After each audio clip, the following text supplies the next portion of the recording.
Welcome to this first episode of this, I guess it's called a reading vlog. I've never done one of these. I don't know. Let me know if it should be called something else. But it is where I am reading The Darkness That Comes Before by Scott Bakker. I thought this would be a good book to do this with because my impression of it anyway, and I think we should start there, is that it's kind of dense. There's a lot of philosophical underpinnings, at least I'm told, and some of that is illuminated in the prologue, which I'm going to be talking about in this video, this hopefully not too long video.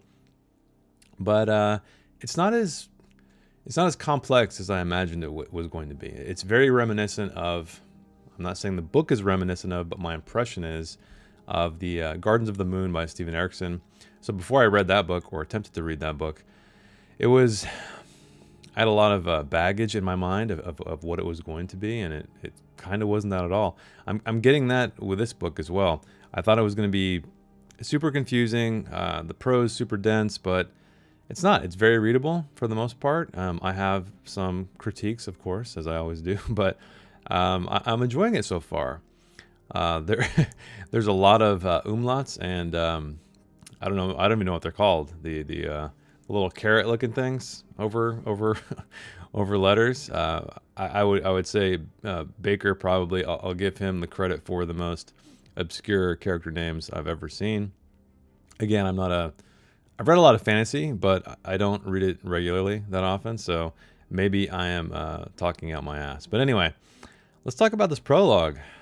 So the interesting thing about this prologue is that it's kind of a two-parter. We start with 2147 Year of the Tusk, the Mountains of Demua. So, and the prologue obviously is called The Waste of, here I'm going to try to pronounce this, I have no idea, Kuniuri. But what was cool about it is it kind of has this biblical sense to it. Not so much the first part, I feel like the second part, anyway, they're kind of both a little bit that way. But what I enjoyed about it was painting this interesting picture of this empire crumbling, essentially. And the one thing that really stood out to me, because there's this plague ravaging, the area, and everybody's dying. But this person named Ganrelka is bastard son and the bardic priest. So there was this really interesting scene where he was running around frightened, this child, and the bardic priest would follow him. He'd be singing these songs, and this kid was afraid of these songs, and he finally caught him. And there's this really weird moment between the two when he finds him, and then he touches his, where is it?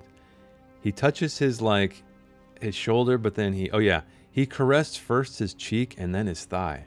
That's creepy. I got this really great imagery of just this kid hiding in these dark passages of this castle, and then this creepy bardic guy running around singing these songs. But this is when I think the first philosophical comment comes into play, and that is when the bard whispers to him, "There are no crimes," he mumbled afterward, "when no one is left alive." I like that. It's kind of like the whole, does a tree make a sound if it falls in the forest and there's no one to hear it?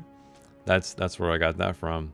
And then, of course, the child questions after, internally, of course, was it murder when no one was left alive? So that's a cool thing to think about, and I feel like it's very appropriate for what's going on right now because everybody is dying.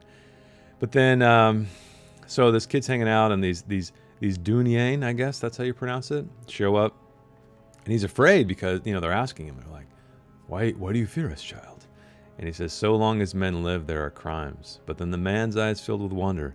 No, child, he said, only so long as men are deceived.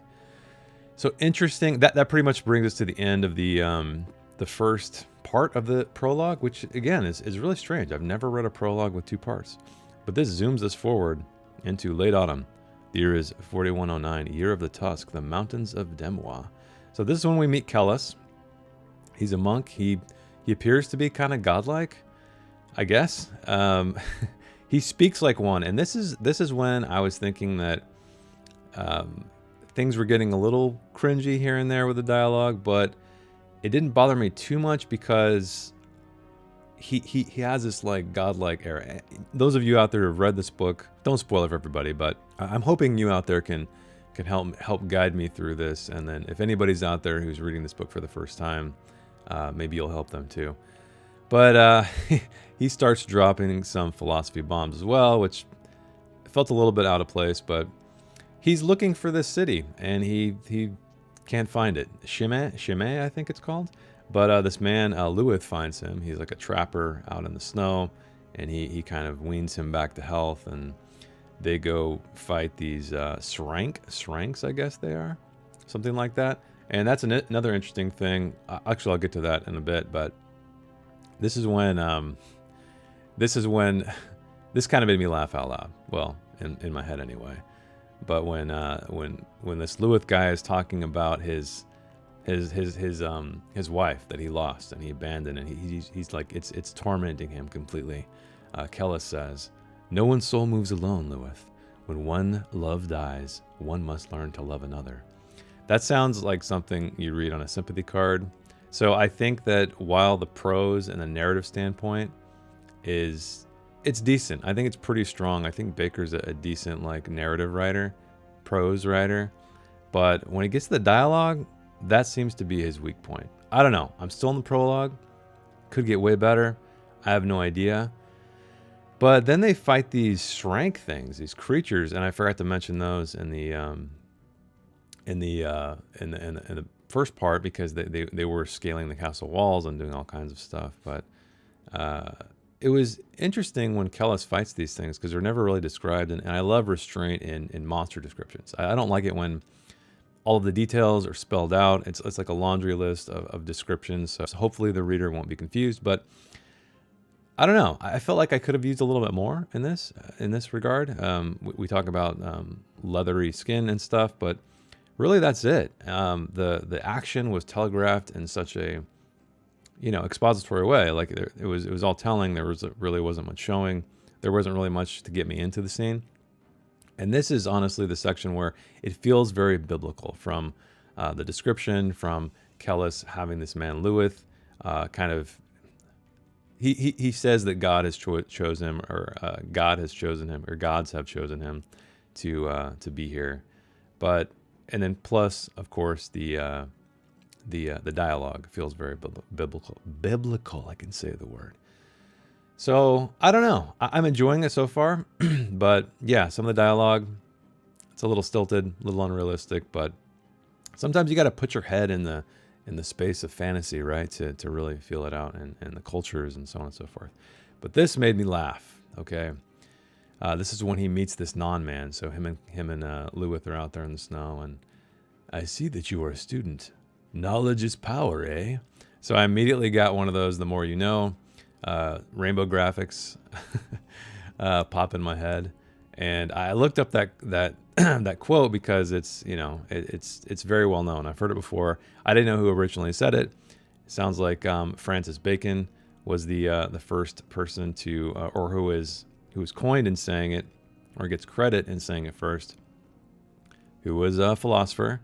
So there you go, right? Things are starting to come together and feel like Bakker is dropping his philosophy bombs in this. And part of me wishes I didn't know that, or people haven't told me that, because maybe it wouldn't stand out as much to me. The problem with knowledge is power is it's so common, it's ingrained in our lexicon so much that it feels like a cliche.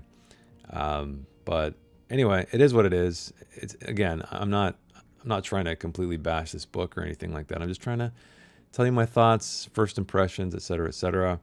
And then he fights this non-man guy, and he thinks he beats him, but then he rises up somehow and has like a bubble of magic around him.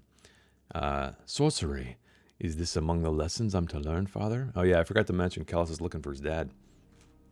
Or looking for the city his dad is supposed to be in. I don't know, something like that.